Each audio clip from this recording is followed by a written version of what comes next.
So good morning mga katiknik, maulang araw sa inyong lahat. So ang hawak ko dito ay ang ating project na.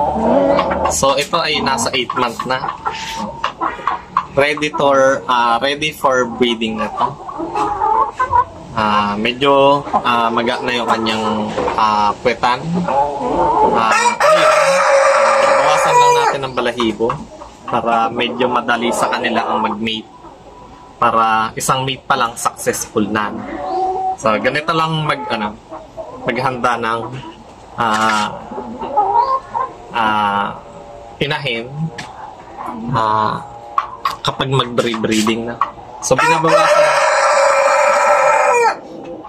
binabawasan lang yung balahibo ng malapit sa puwet. Binabawasan lang yung balahibo na malapit sa puwet. Bawasan natin para kapag nag-mate sila ng ating rooster, sumakto dun sa butas, no? Okay, bawasan lang natin.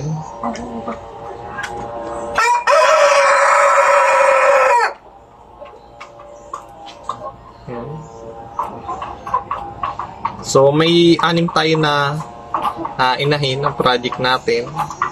Tapos yung isang rooster nito, kinatay ko na. Kasi wala naman akong balak na gumawa na rooster nito. Kasi nga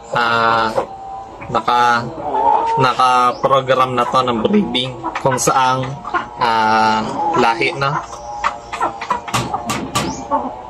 At saka kapag kasi brinid mo siya sa kapatid niya, masyadong mataas yung pagka-inbreeding ng hindi tulad ng ama sa anak, ganyan. Masyadong maraming negative na traits na lalabas. At saka pagaan, sa halip na pabigat yung ating manok, pagaan kasi yun. Konti lang yung lumalabas na malaki. Pero kapag may lumabas namang malaki, as in sobrang laki talaga. Yun naman yung kagandahan ng inbreeding. Pag may lumabas, malaki talaga. Nag-inbreeding din ako dati. Lalo na kapag may gusto akong palabasin na itsura ng manok. So yan. Medyo clear na yung sapwitan. Kapag nag-mate to, sasakto naman na sa butas siguro. Okay, medyo mapula na, nakastahan na rin naman to.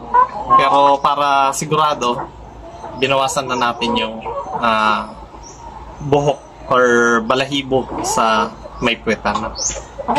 So, eto, okay na. Gawin na natin yung 5 pa. So, yun lang muna mga kateknik. Bye-bye!